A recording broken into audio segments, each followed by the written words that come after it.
बहुत साल पहले एक कौम रहती थी जिसे कौम समूद कहा जाता था। ये लोग पहाड़ों को काटकर मजबूत और शानदार घर बनाते थे और अपनी ताकत पर इतना घमंड करते थे कि कहते थे कि हमसे ताकतवर कोई नहीं। लेकिन उनकी बर्बादी के पीछे क्या राज था और क्यों ये कौम मिट गई, यही हम जानेंगे इस कहानी में। तो चलिए दोस्तों, वीडियो शुरू करते हैं। हजरत सालिह अलैहिस्सलाम अपनी कौम को बार बार समझाते रहे कि अल्लाह को अपना मालिक मानो और उसकी राह पकड़ो। लेकिन कौम समूद को अपनी ताज़ा तरीन ताकत पर इतना घमंड हो चुका था कि उन्होंने हजरत सालिह से कहा, अगर तुम सच में अल्लाह के रसूल हो तो इस बड़े पत्थर से हमारे सामने एक जिंदा ऊंटनी निकाल कर दिखाओ जो चट्टान को चीरते हुए बाहर आए। ये मांग इंसान के लिए नामुमकिन थी, लेकिन अल्लाह ने हजरत सालिह की दुआ कबूल कर ली। एक दिन पूरा इलाका खामोश हो गया।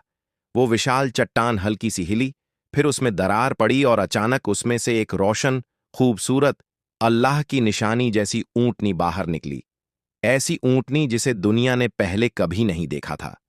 हजरत सालिह ने अपनी कौम से कहा, ये अल्लाह की निशानी है, इसे तकलीफ मत देना।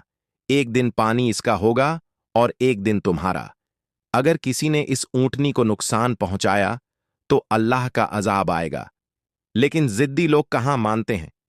कौम के कुछ सरदारों ने मिलकर रात के अंधेरे में उस ऊंटनी को कत्ल कर दिया। सुबह जब हजरत सालिह ने यह मंजर देखा, उनकी आंखों में आंसू आ गए। उन्होंने अपनी कौम को आखिरी बार चेतावनी दी, तुमने अल्लाह की निशानी को मार डाला, अब तैयार हो जाओ, 3 दिन में ऐसा अजाब आएगा जिसे तुम सोच भी नहीं सकते।